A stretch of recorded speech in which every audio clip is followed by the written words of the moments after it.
Bydd yr holl aelodau sy'n cymryd rhan yn rhyfodion y Senedd lle bynnag y bont yn cael eu trin yn gyfartal.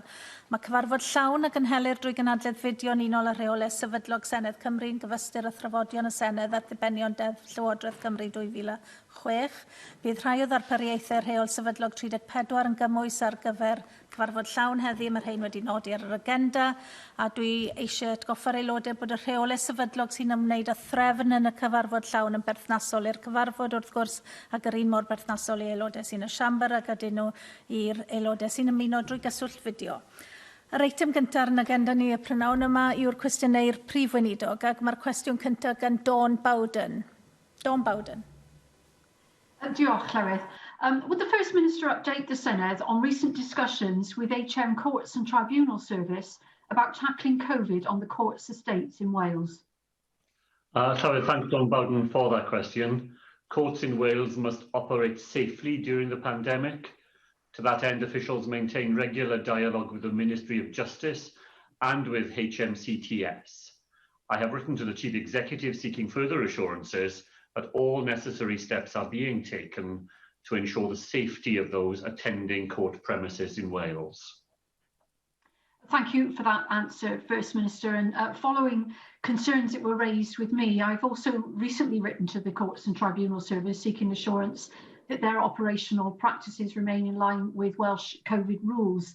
I do, of course, understand that the court service is under considerable pressure at the moment, but I was disturbed to hear that people appearing before the courts in Cardiff at weekends may have been transferred from areas like Merthyr Tydfil and Mid and West Wales and held in conditions that are not compliant with Welsh COVID regulations.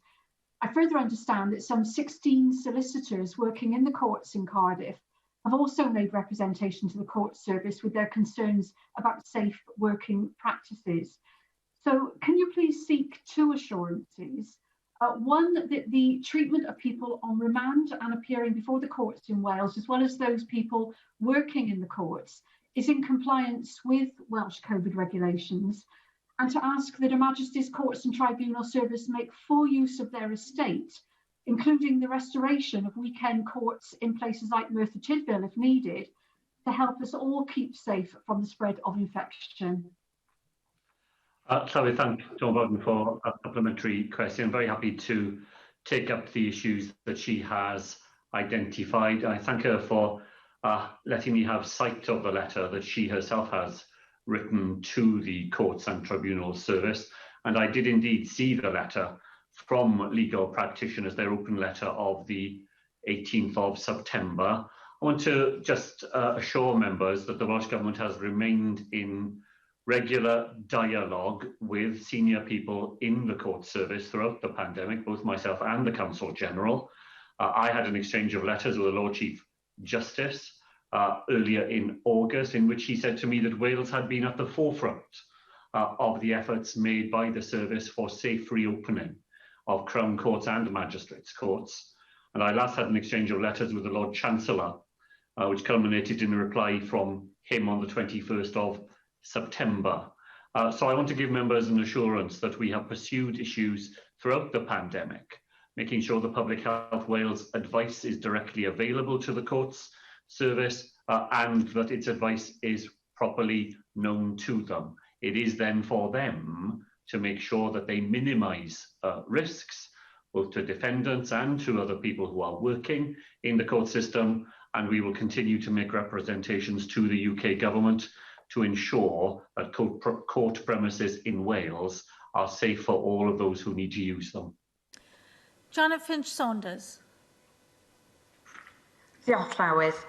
COVID-19, of course, is impacting on our courts and enforcement authorities from two directions, the actual virus and the burden of the regulations. Now, here in Cardiff, a jury in the trial of a man alleged to have been involved in a shooting incident has been discharged after one of their number reported coronavirus symptoms. Enforcement officers can recommend prosecution in the magistrates' court should local lockdown restrictions be breached. but they are simply overwhelmed.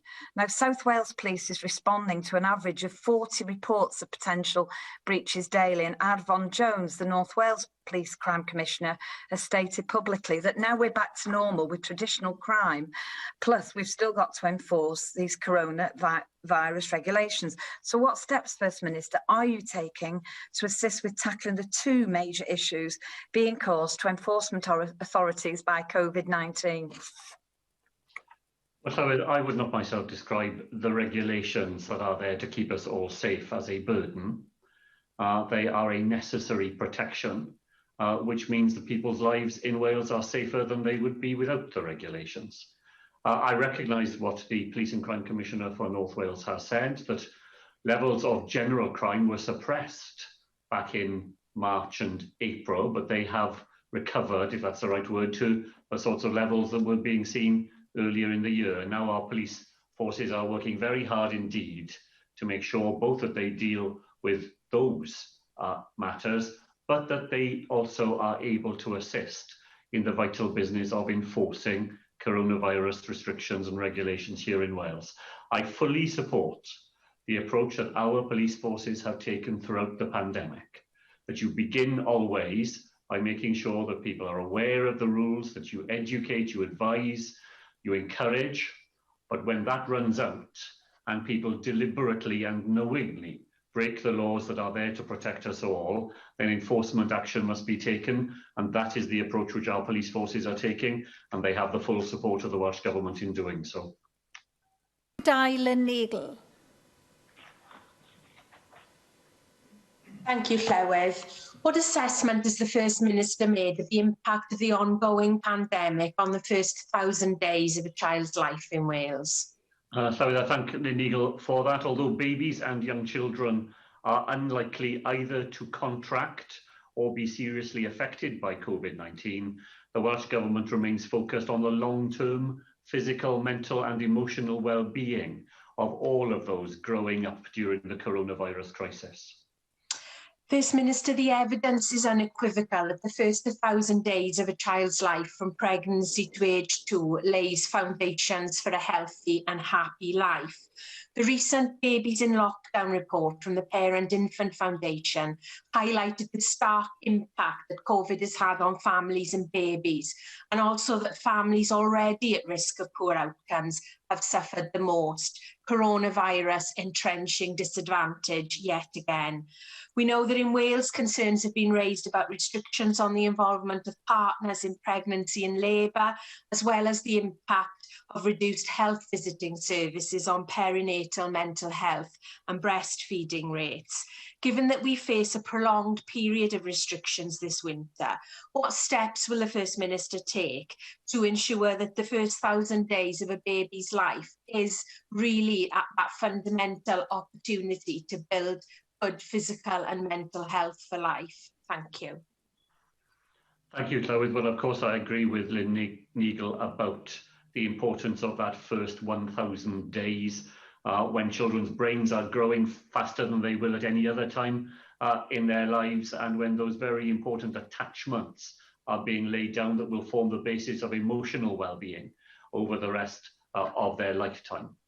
As Lynn Neagle will know, in the early days of coronavirus, there were disruptions to the sort of services families and children could rely upon, both because staff themselves were falling ill as a result of coronavirus, and because health visitors, for example, had to be redirected to help in even more urgent parts of the health service. The good news is that all health visitors have now been repatriated, and those services that matter so much in the lives of those young children are being restored. They're not 100% back to where they were before because coronavirus hasn't gone away, but nevertheless, the efforts that are needed in the way that Lynn Neagle has set out, I know are well understood and are being acted upon in our social services and in our health services. And Llywydd, there are still some remarkable success stories, considering the pressures that everybody has been under.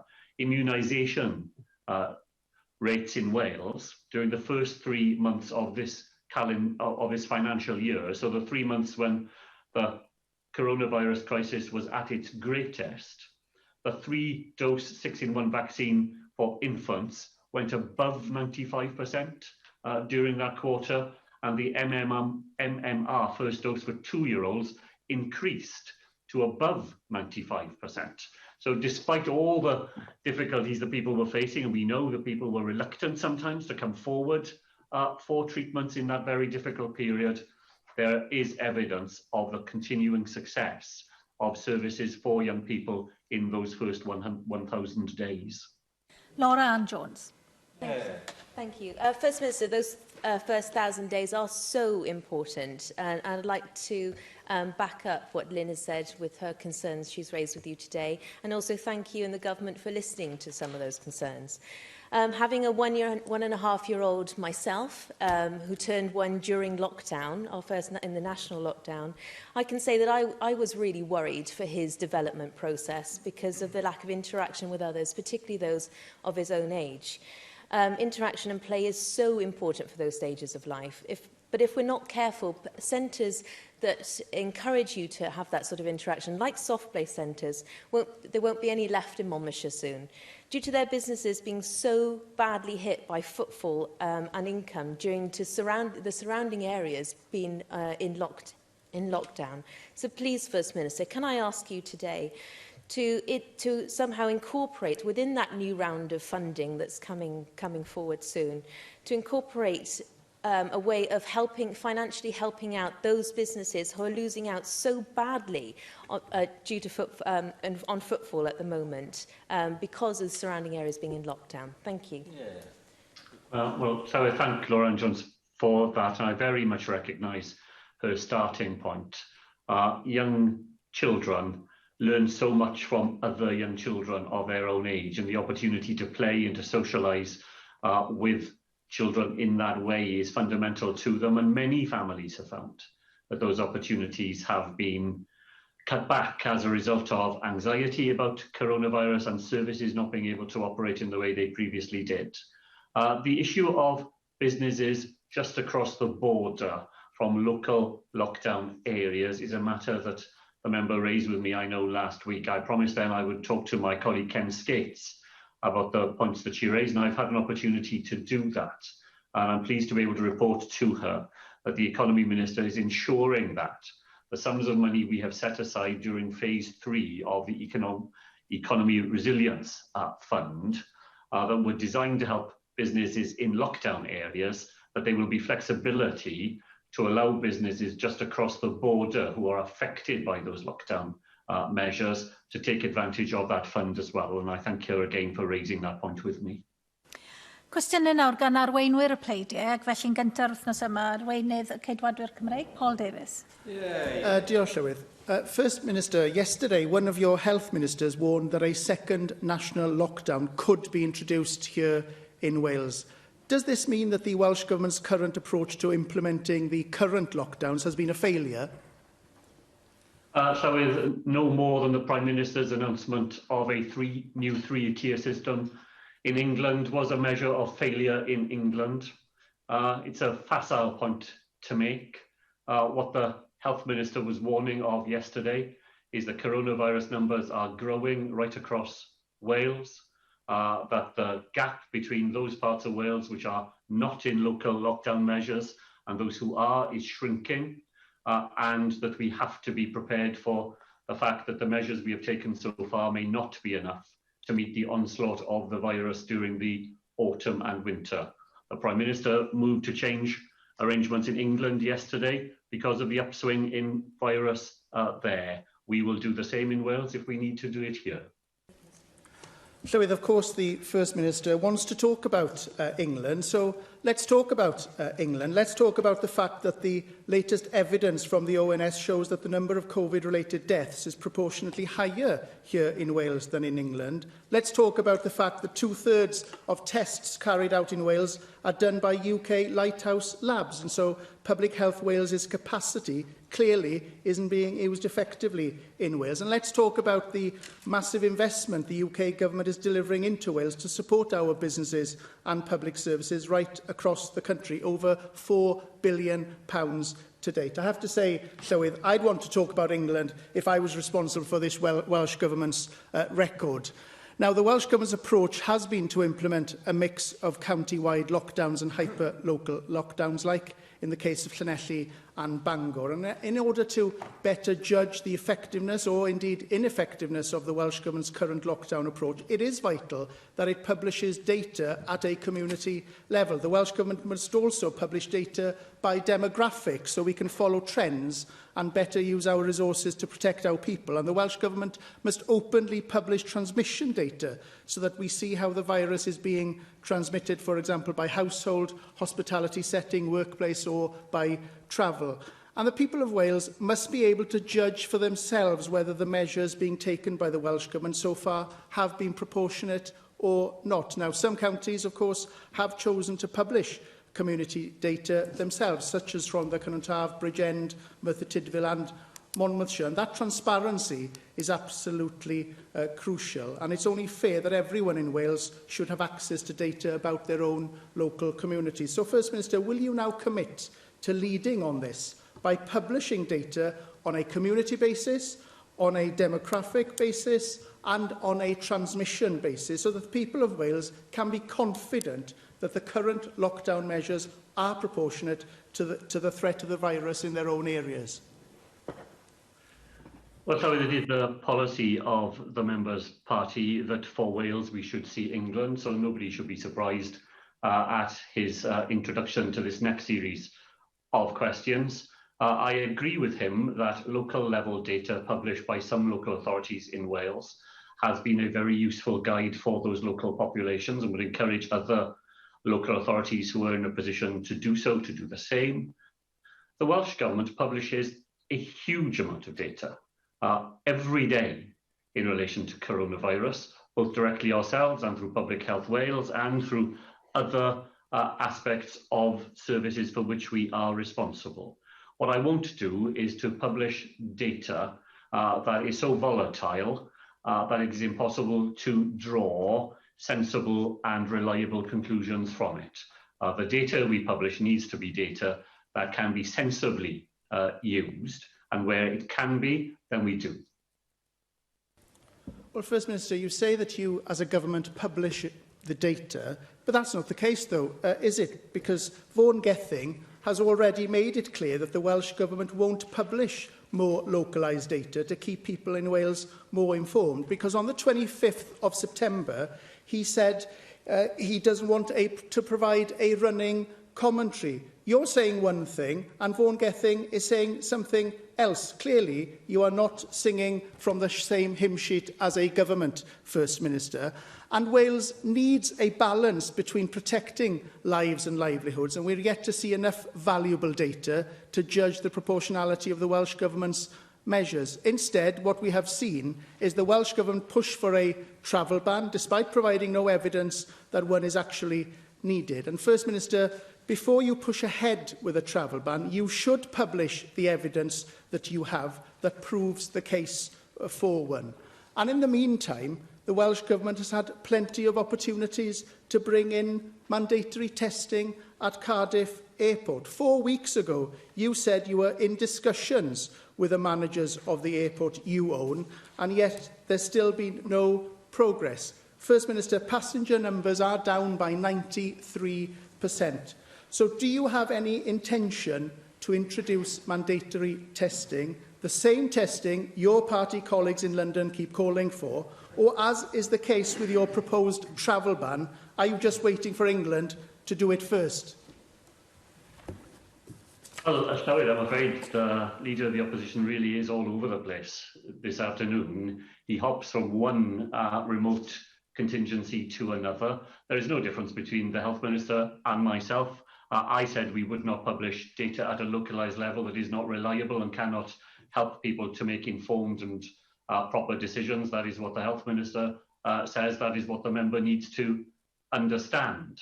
Let me deal with the travel issue on which he and his party are so much on the wrong side of the argument, refusing to take a simple measure that would help to keep Wales safe, and which is bitterly resented, by the way, in the part of Wales which he comes to the Senedd to represent.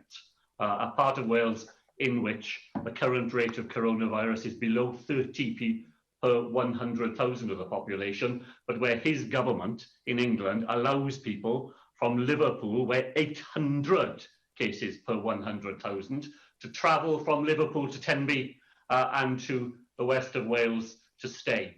Now, that is unacceptable to people in that locality, and it's unacceptable to me too. I put these points to the Prime Minister again yesterday. Once again, he refused to do the simple and the right thing. I have written to him again today. I've set out the evidence for him, which is plain for anybody to see. A member was very interested in data earlier in this session. I commend to him the data that I referred to in that letter, which will demonstrate why allowing people from high circulation areas to move to low circulation areas simply carries the virus with them. And we prevent that from happening in Wales, and the Prime Minister needs to prevent it as well. And he ought to be speaking up for the people of Wales, not for his own narrow party perspective. As to the airport, we continue in discussions when it is possible to have a system that does not lead to long delays with people at the airport waiting for tests to be carried out. And he may think that that's easy to bring about.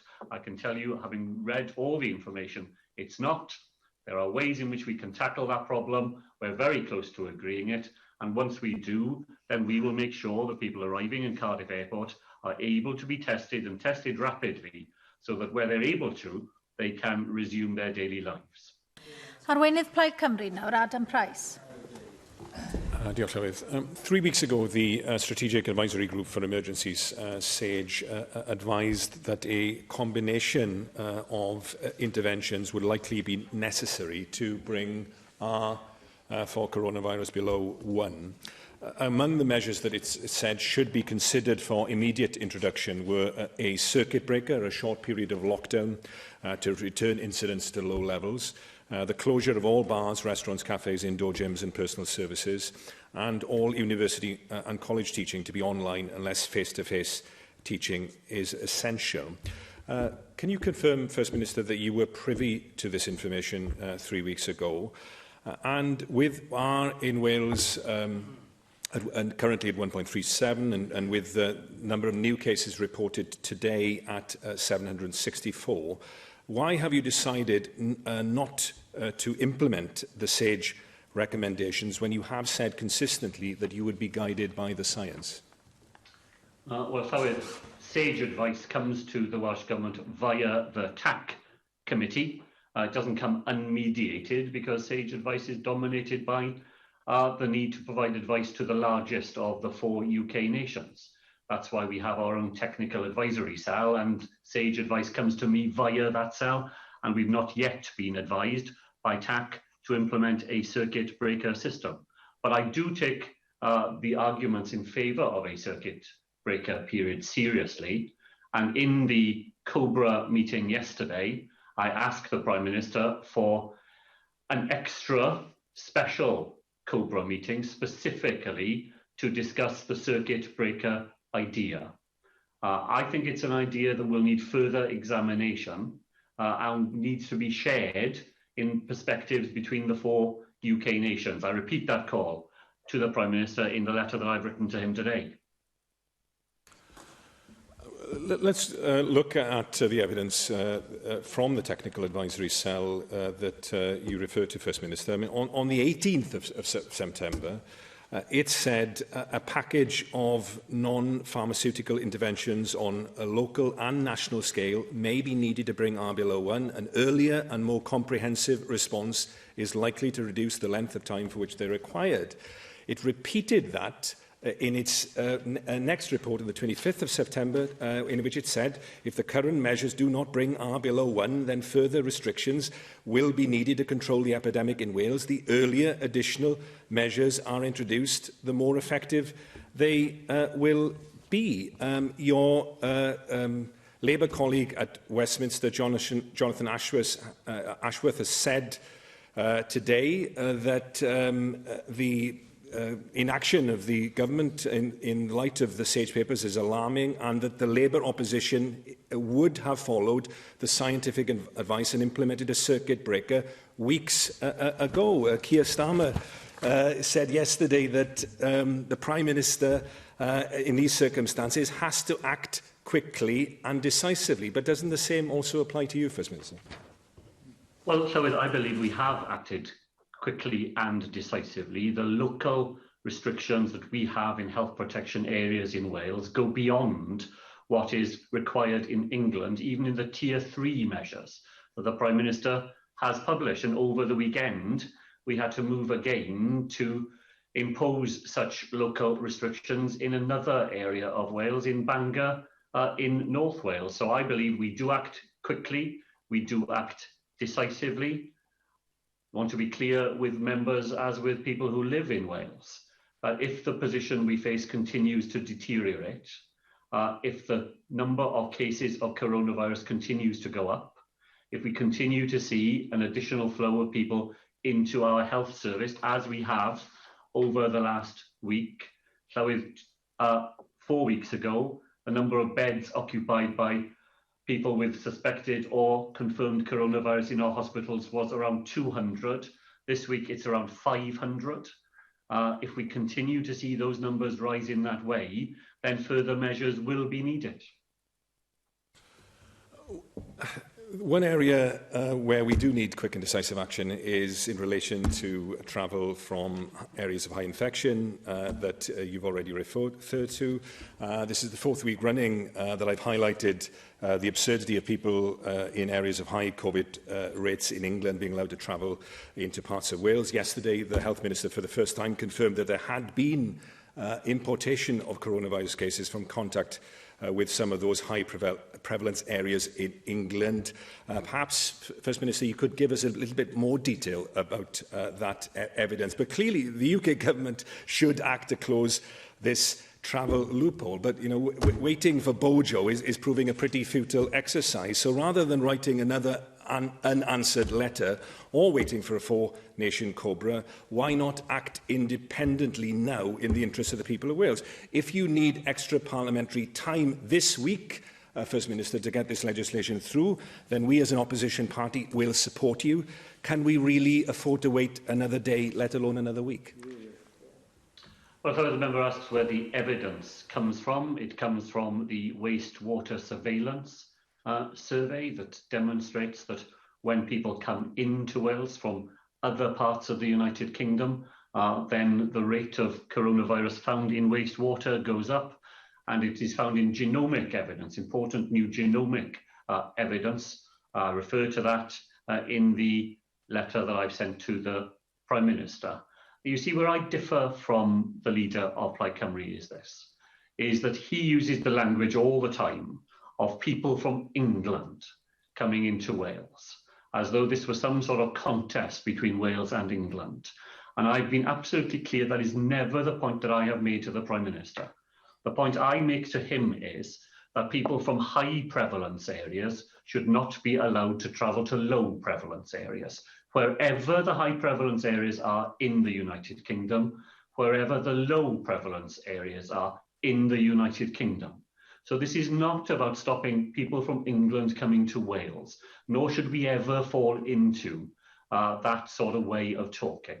It is simply about preventing people, whether they live in Wales in a high prevalence area, going to low prevalence areas in Wales or England or Scotland, or people anywhere else in the United Kingdom, where the virus is in high circulation, going to places where the virus doesn't exist in the same way, because when they do that, the risk of bringing the virus with them is inevitably and obviously increased. Arweinydd Plaid Brexit, nawr Mark Reckless. First Minister, there's been no difference between how you and Adam Price are speaking about this issue. Indeed, there now seems to be little difference between your government and Plaid Cymru. Many fear we are sleepwalking towards independence. Yesterday, you sought to lay down an ultimatum to the Prime Minister of the United Kingdom. Today, you're across nearly every news outlet saying you want to enforce a border between Wales and England. Meanwhile, top travel writer Simon Calder, who encouraged people to holiday in Wales whilst observing COVID restrictions, was subject to a torrent of abuse. He said, "The intensity of negative comments were of magnitude I've not experienced." After being called scum and told to F off and stay in England, he says he won't visit Wales again. When questioned, your government spokesperson just replied that Boris Johnson had refused to put in travel restrictions despite your calls. First Minister, will you condemn the abuse Simon Calder received for encouraging people to visit Wales in a COVID-compliant way, or are you taking over Plaid Cymru's anti-English stance now that they've taken over your party's anti-Semitism? Well, Llywydd, the member could not have got it more wrong.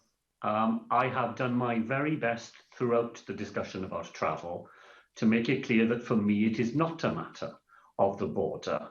It is the Prime Minister who is forcing it to become a border matter by his refusal to act to prevent people inside England travelling from high incidence to low incidence areas and travelling beyond England. So my position is, I believe in the United Kingdom, I believe in a successful United Kingdom. I regret bitterly that the Prime Minister acts in ways that cast a doubt on that in the minds of others. And I repeat, Llywydd, as I've said already, for me this is absolutely not to do with preventing people from England coming to Wales. It is a matter of preventing anybody anywhere in the United Kingdom who lives in a high prevalence area travelling to a low prevalence area anywhere in the United Kingdom. For that to happen, we've all got to play our part. We have those arrangements here in Wales. I want the Prime Minister to do the same for England because I think that supports a successful United Kingdom. And I think not to do so undermines those of us who want to make that case. As to Simon Calder, I think his advice to people was naive, but I absolutely do not believe that people who speak on any subject should be subject to abuse, and I regret the fact that that was the result of what he had said. I may not agree with him, but he has every right to say it and he has every right to be respected. First Minister, you talk about respecting devolution and wanting a strong United Kingdom, but then demand that England must do what you do in Wales or else. Now, you have this policy of preventing anyone from crossing a council area as you define. You have it with force of law, but the reality is that after lockdown fatigue, because of how long you kept it going before, consent for your policy is breaking down. The official opposition opposed your policy of preventing people crossing those council borders.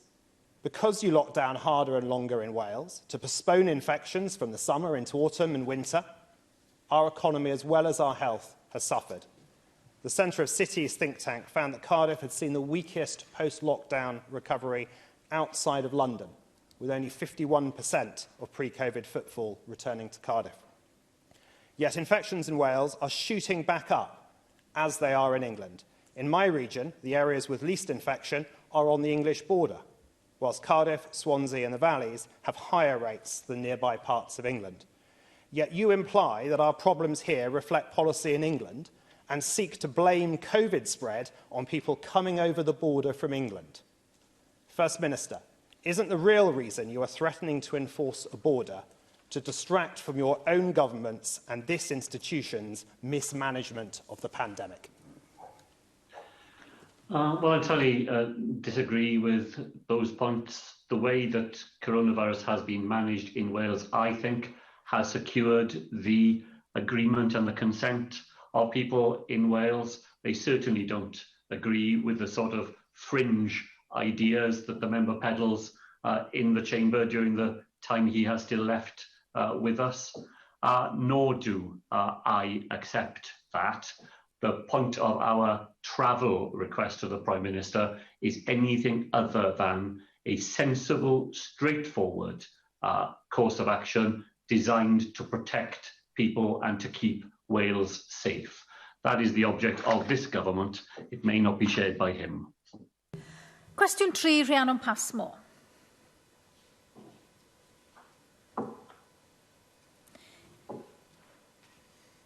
You're not unmuted, Rhiannon Passmore. It can't be heard. Yes, carry on. Thank you. Will the First Minister, apologies, provide an update on Wales COVID-19 testing capacity? Thank Rhiannon Passmore. Llawer capacity issues at the UK Lighthouse Laboratory network have impacted on the Welsh testing system. The situation is improving and needs to do so further. In the meantime, we have increased capacity and use of Welsh laboratories. Diolch, First Minister, thank you for that. Wales' first specialist COVID-19 lab in Gwent is due to open this month, and I would like him to join with me in thanking all of our dedicated staff working across Wales flat out within them. The hope is that the new Lighthouse facility will process 20,000 tests a day. And as the First Minister has already alluded to, these Lighthouse labs are managed by the UK government and run by private firms. Will the government, Welsh Government, ensure that this site and Public Health Wales are dedicated to working together to increase a faster volume and turnover of testing for the Welsh populace?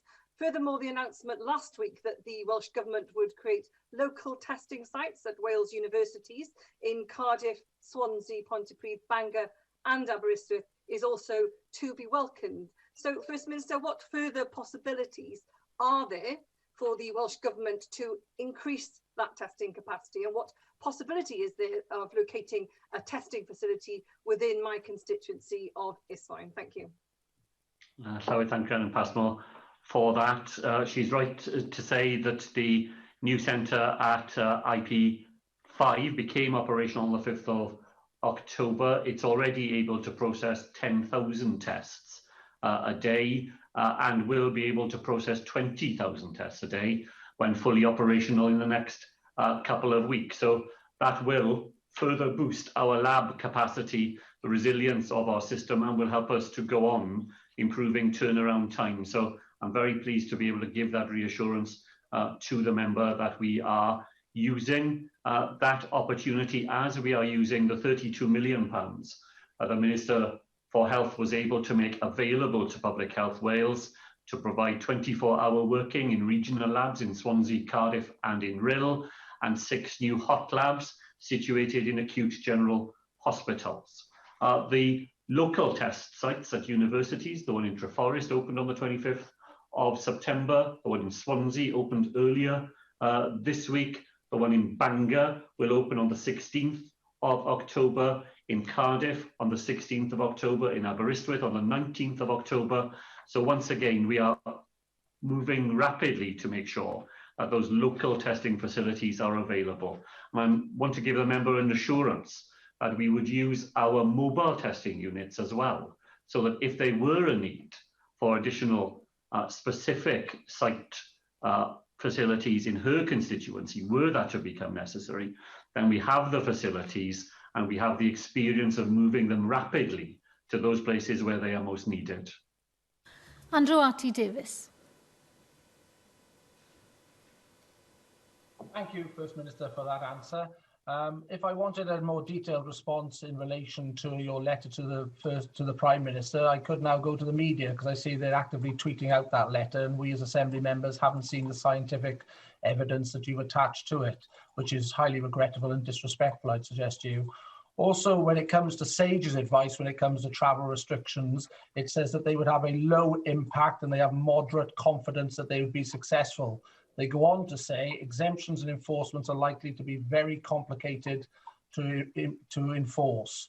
So given that is SAGE's advice back in September, and I assume you as a government have seen that, what confidence have you got that the testing analysis that you have passed over to the Prime Minister overrides the advice that SAGE has given on travel restrictions?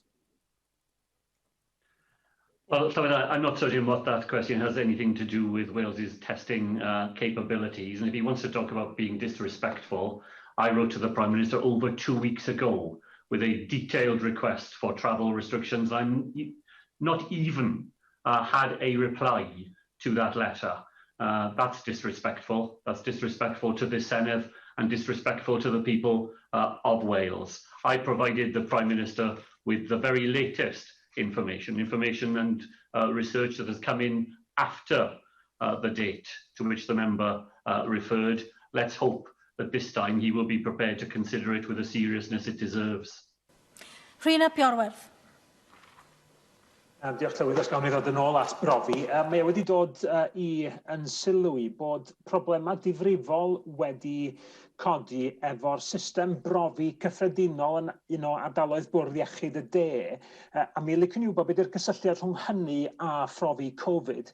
Dwi'n clywed bod profi gwaed dydd i ddydd mewn meddygfeydd teulu wedi cael ei canslo. Dim ond profi brys yn gallu digwydd. Mae'n swnio fel y math o beth oedd yn cael ei rybuddio ohono fo pan oedd systemau cyflenwi Roche i drafferthion, ond dwi'n nodi bod y Gweinidog Iechyd wedi dweud wrthon ni wythnos yn ôl na fysa hynny'n effeithio ar Gymru. Ydy'r Prif Weinidog yn gallu dweud wrthon ni beth sy'n mynd ymlaen yn fan hyn? Wel, Llywydd, i gweud y gwir, bydd rhaid i cael fwy o manylion am problemau mae'r Rhyn ap Iorwerth wedi cyfeirio ato. Dwi wedi weld yr datganiad ysgrifenedig gyda'r ffôn Gethin oedd yn esbonio ar effaith mae problemau mae Roche yn wynebu a hyn o bryd yn gallu cael yma yng Nghymru. Nid ar ochr coronavirus, ond mewn rai pethau eraill ni'n treul i wneud bob dydd yn y gwasanaeth iechyd. Dwi ddim cweit yn deall eto beth oedd y cefndir i'r cwestiwn penodol, ond wrth gwrs, os mae'r un ap Iorwerth yn eisiau ysgrifennu ata fi gyda'r manylion, dwi'n mwy na hapus i edrych i fewn i'r problemau.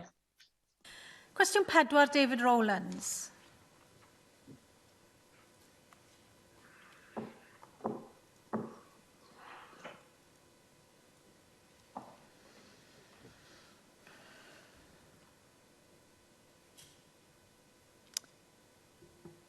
Carry on.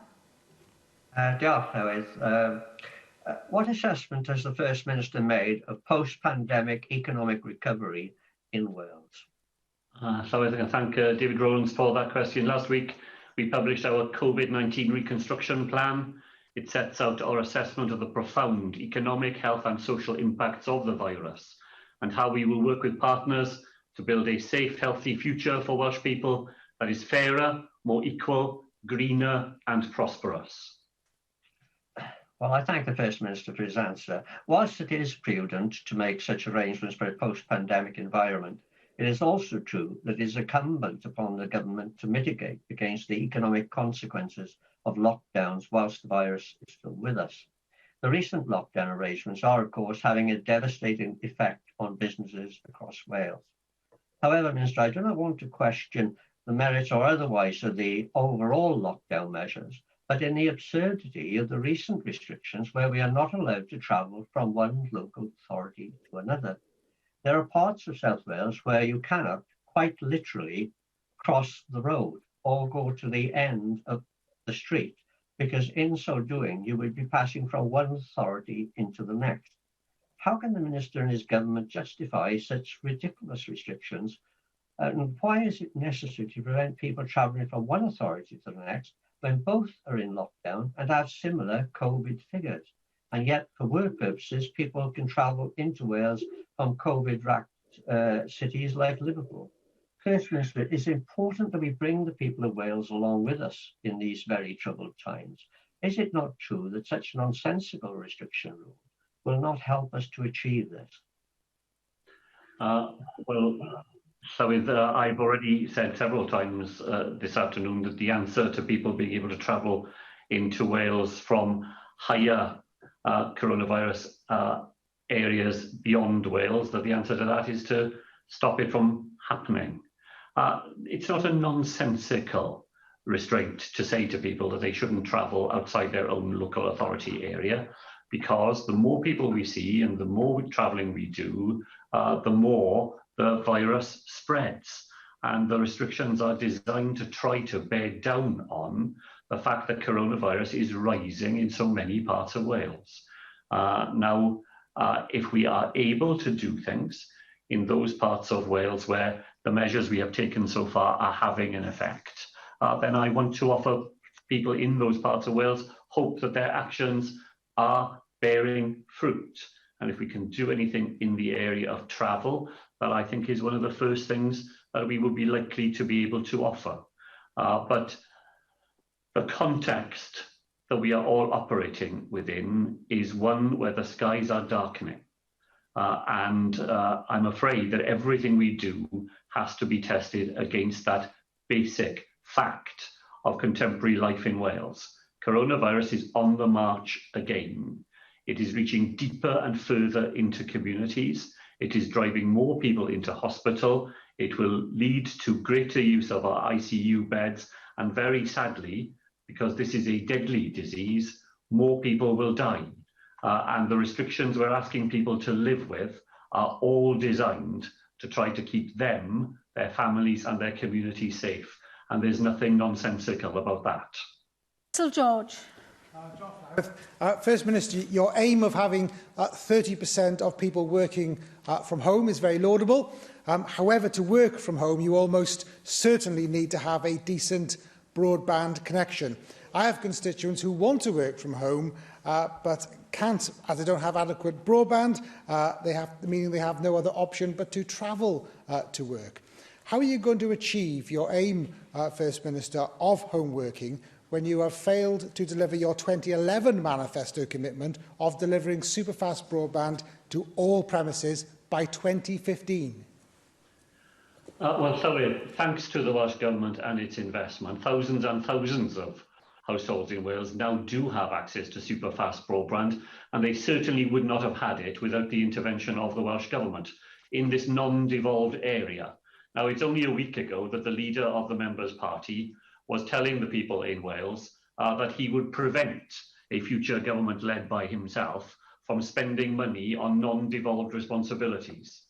So those families who've had the advantage of superfast broadband because of the way in which the Welsh Government has had to spend money on an area where his government is responsible will find that those advantages are no longer available to them in the remote possibility that his party might be in government here in Wales. So we will continue to invest. We will continue to ignore the advice of the leader of the Welsh Conservatives. We will put money into this non-devolved area, and more families in all parts of Wales, particularly those who are the hardest and the most expensive to reach, can know that in Wales they have a government that is prepared to act on their behalf. Question 5, Neil McAvoy. Diolch, Llywydd. Will the First Minister make a statement on cladding fire safety in Wales in light of revelations that fire safety certificates were fraudulently signed for blocks of flats in Cardiff and beyond? So fraud is a matter for the police and trading standards departments of local authorities. Reports of fraud in fire safety matters are currently being investigated by them. Okay, nice sidestep there. Thousands of people in Wales are now living in unsafe flats, which are worth nothing. They can't sell them, and they live there knowing that if there is a fire, then we'll be looking at a Welsh Grenfell. They're being absolutely rinsed at every opportunity. Insurance is through the roof, the service charges are rising, and some are even having to pay for fire safety inspectors to be on site at all times. This is a situation that really needs to be resolved. But when the residents of Victoria Wharf wrote to you about their block, they did not even receive a response from you. In Glasgow Harbour, the developer Taylor Wimpey is paying £30 million needed to replace the dangerous cladding there. But at Victoria Wharf, the residents are expected to pay the £30 million themselves.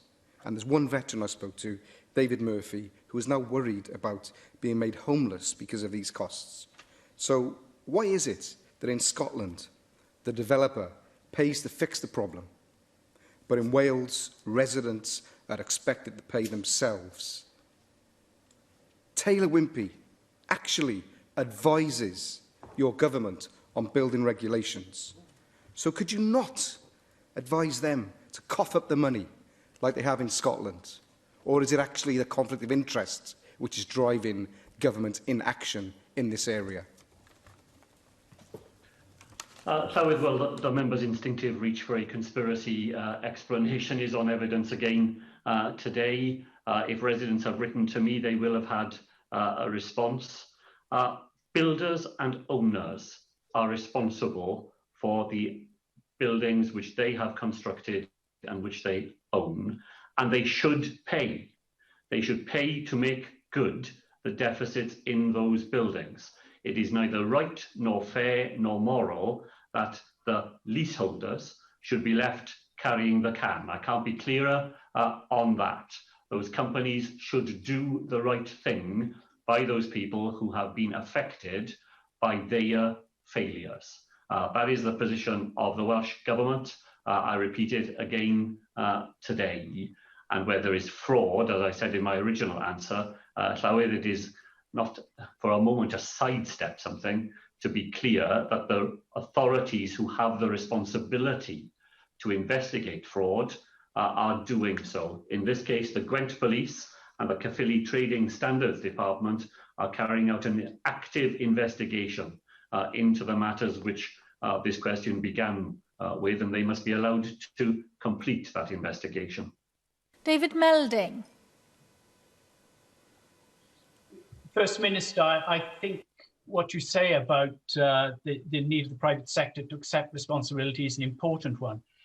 But there's been real public failure here. Public regulation has not been fit for purpose. It was not fit for purpose in governments you've served in here in Wales when it was being developed. And it's also been a failure in England under Labour and Conservative governments. I do not avoid recognising the responsibility my party has here. Leaseholders have to be served now by the public sector coming and at least giving some guarantee, like a fire safety fund, and then pursuing those private interests that have been grossly deficient. And we need a proper regulatory system. I agree with you on one thing. This bill shouldn't be left at the doorstep of the leaseholders. Well, sorry, I agree with a number of the points that the member has made. And if my party is returned to government after next May's elections, then we will bring forward legislation to deal with regulatory matters and gaps that have emerged in this sector. We are looking within the Welsh Government at the possibility of a building safety fund to support leaseholders while not creating the moral hazard of paying the bills of failed building firms and landlords. To do that would simply be to remove the responsibility from them and to encourage irresponsible behaviour in the future. But we are looking at ways in which leaseholders themselves could be supported. And I know that my colleague, the Minister with responsibility for this, has a meeting on Thursday of this week to continue to find a way in which we can meet their needs while not creating, as I say, the moral hazard of bailing out people with public money from the private responsibilities that they ought to discharge. Cwestiwn 6, Angela Burns. Diolch, Lawrence. How does the First Minister ensure that Welsh Government spend provides value for money? Thank Angela Burns. Sorry for that question. Amongst the measures taken are mandatory finance training for all staff within the Welsh Government and additional intensive training for all senior staff. Securing best value for public money underpins the comprehensive guide Managing Welsh Public Money, which deals with all aspects of our financial management. An interesting response, and I ask this question because there are a number of areas where there does not seem to be value for money for the Welsh taxpayer. The Sustainable Management Scheme clearly states its aim is to support collaborative action that improves natural resources. The scheme has just received a further allocation of £3 million, despite the fact that only £6 million of its previous £25 million allocation has been spent to date, and the £3 million has been awarded despite the fact that the scheme has not been evaluated. Another example is the Enabling Natural Resources and Wellbeing Scheme. It has a budget allocation of £26 million. In September, a further £16.5 million was given to that scheme, and yet not a single penny has been spent, and there has been no evaluation of the scheme. First Minister, can you explain to me how these kind of awards, with this lack of oversight or intent to actually use the money as per the awarding requirement, shows and demonstrates value for money for the Welsh taxpayer? Well, Llywyd, I don't see how the member draws the conclusion in the second part of what she said from the evidence that she provided in the first part. This government provides 11,000 grant award letters every year to over 400 grant schemes. All grant schemes have evaluation built into them, and many of our grant schemes in this extraordinary year have not been able to spend money in the way that they had originally intended. The member will know that it was a key priority of this government in last year's budget making round to make biodiversity schemes across the Welsh Government properly funded. We found another £140 million for the sort of sustainable and enabling schemes in the environment to which she referred. Quite a lot of that money has not been capable of being spent during the pandemic, but we are looking wherever we can to restore those schemes alongside the third sector organisations that we rely upon so much in this field and who have had their own ability to raise their own funds and to put staff into the field made far more difficult by the pandemic. So I want to give her an assurance. Those are very important schemes to this Welsh Government. We are looking to find ways of continuing to fund activity that is safe and that can be carried out by people in a coronavirus environment. A number of those schemes were sadly set back over recent months, but where there are new opportunities in the remainder of this financial year to recover some of that ground, that is exactly what I am encouraging my ministerial colleagues to do, and to find ways of working with our partners in the field in order to achieve that. Cwestiwn 7, Rhina Piorwerth. Diolch Llywydd, a wnaeth y Prif Weinidog roi'r wybodaeth diweddara o ran Covid-19 yn Ynys Môn. Diolch yn fawr, Llywydd. Mae nifer o achosion o coronavirus 19 sydd wedi eu cadarnhau yn Ynys Môn wedi bod yn isel ers rai misoedd, ond mae nhw wedi cynyddu yn ystod yr wythnos diwethaf. Mae'r grŵp lleol sy'n cydlynu'r camau gweithredu yn yr ardal yn adrodd yn reolaidd I Llywodraeth Cymru.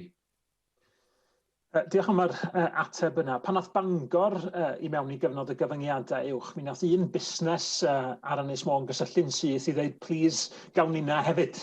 A rheswm ydy'r addewid o gymorth ychwanegol I ardaloedd efo cyfyngiadau uwch, ond ar gymaint o lefelau mae busnesa'n yn etholaeth I yn dioddau yn yr un ffordd heb y cyfyngiadau uwch. Dwi'n poeni am effaith trafferthion Edinburgh Woolen Mill a'r siop Pringle yn Llanfair Pwll Gwyngyll ac ar Peacocks yng Nghaergybi.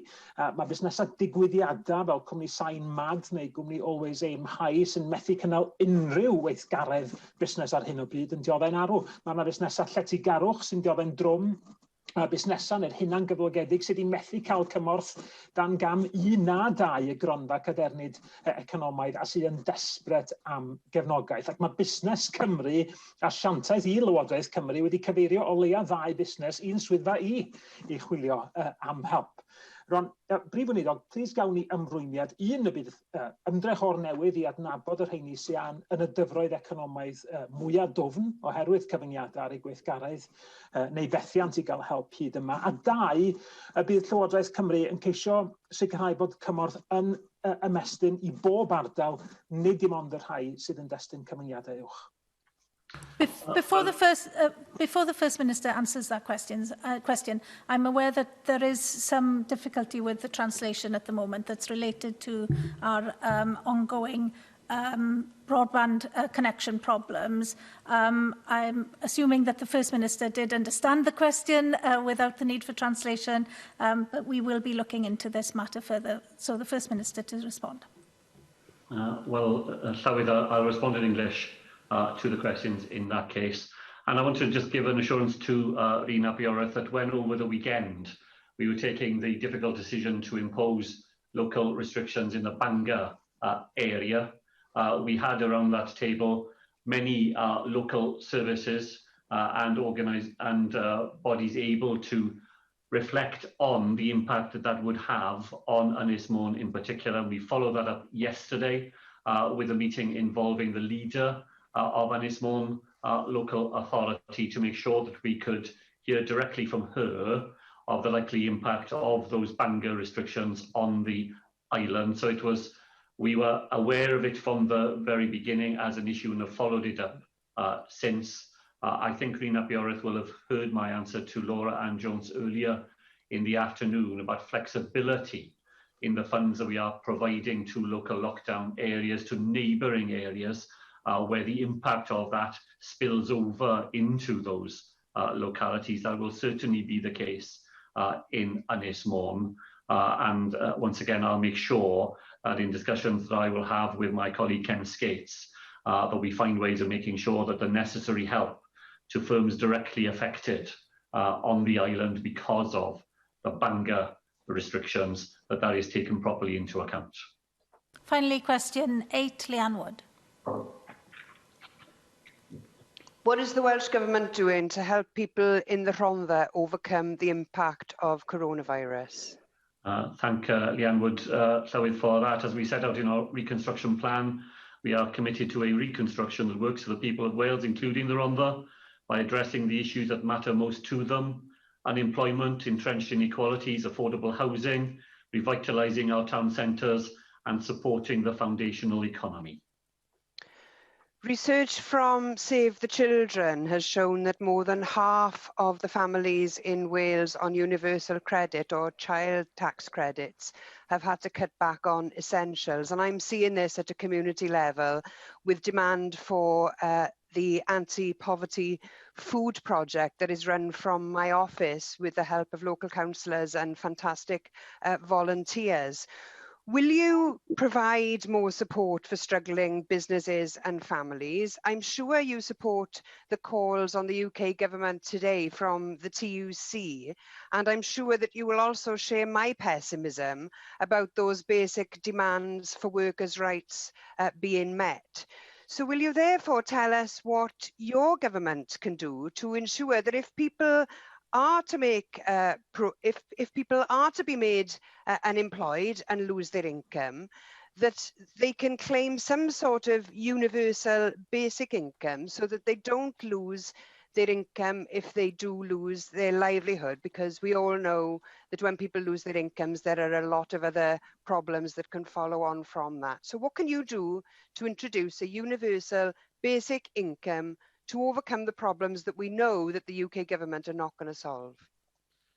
Llywydd, while I myself have long seen the attractions of a universal basic income, it's simply not an idea that is capable of being introduced unilaterally in Wales, just as the member sister party in Scotland has not been able to introduce a universal basic income in Scotland either. I am interested to see whether it is possible to run some experimental pilots here in Wales, because I think the idea is definitely one that has merit and ought to be explored in that way. I absolutely agree that the calls today through the TUC, both for the £20 additional to universal credit that has been a feature of the pandemic, ought to be continued beyond April of next year. That seems absolutely fundamental. And we use our Welsh Government budgets to supplement the social wage of families by paying through the public purse for things which they themselves would have to pay for otherwise. And I know that Leanne Wood will have welcomed the additional £11 million that the Welsh Government has found to continue free school meals during school holiday periods for the rest of this Senedd term, as a practical example of what we can do with the powers we have already to make life of those families to which she referred a little easier than would otherwise be the case. Diolch i'r Prif Weinidog. Yr eitem nesaf felly yw'r cwestiynau